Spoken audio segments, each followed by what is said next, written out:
this marks the second lawsuit Harvard has launched against the government?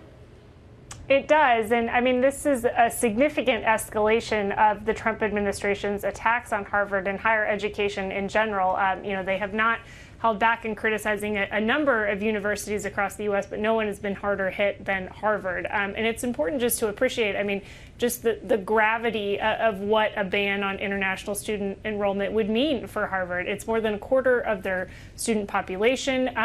Most international students do tend to pay full tuition, which is, of course, the most significant driver of Harvard's revenue, out way beyond what comes in from federal funding. And so, this would just have catastrophic effects on Harvard's ability to continue operating as it has been. And not to mention the knock-on effects for the Massachusetts economy, which depends significantly on Harvard and its other top-tier universities to create that talent pool that really attracts businesses to Massachusetts.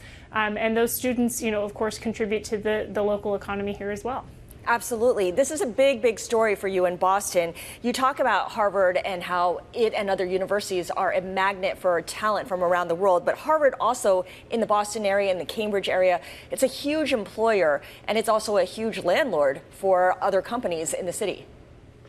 It is, definitely. It's really, integrated into the lifeblood of the Massachusetts economy. Like I said, the businesses are attracted to the talent pool that comes out of those universities, but those students also go on to work at Massachusetts' top-tier hospitals and its research institutions, which themselves are facing financial squeeze from the Trump administration's cuts to funding through the NIH specifically, and some of the other government agencies. And so you're really seeing a multifaceted attack on that sort of eds and meds that's always been the bedrock of the Massachusetts economy. The politicians here are very much having Harvard's back, speaking out, for Harvard, advocating for them in this fight against Trump, but their hands are somewhat tied in terms of their ability to protect the university. Right, and there's a lot of confusion on the ground as well. I know you and folks in your bureau have been reporting, speaking with international students. Share what you learned in talking to these students.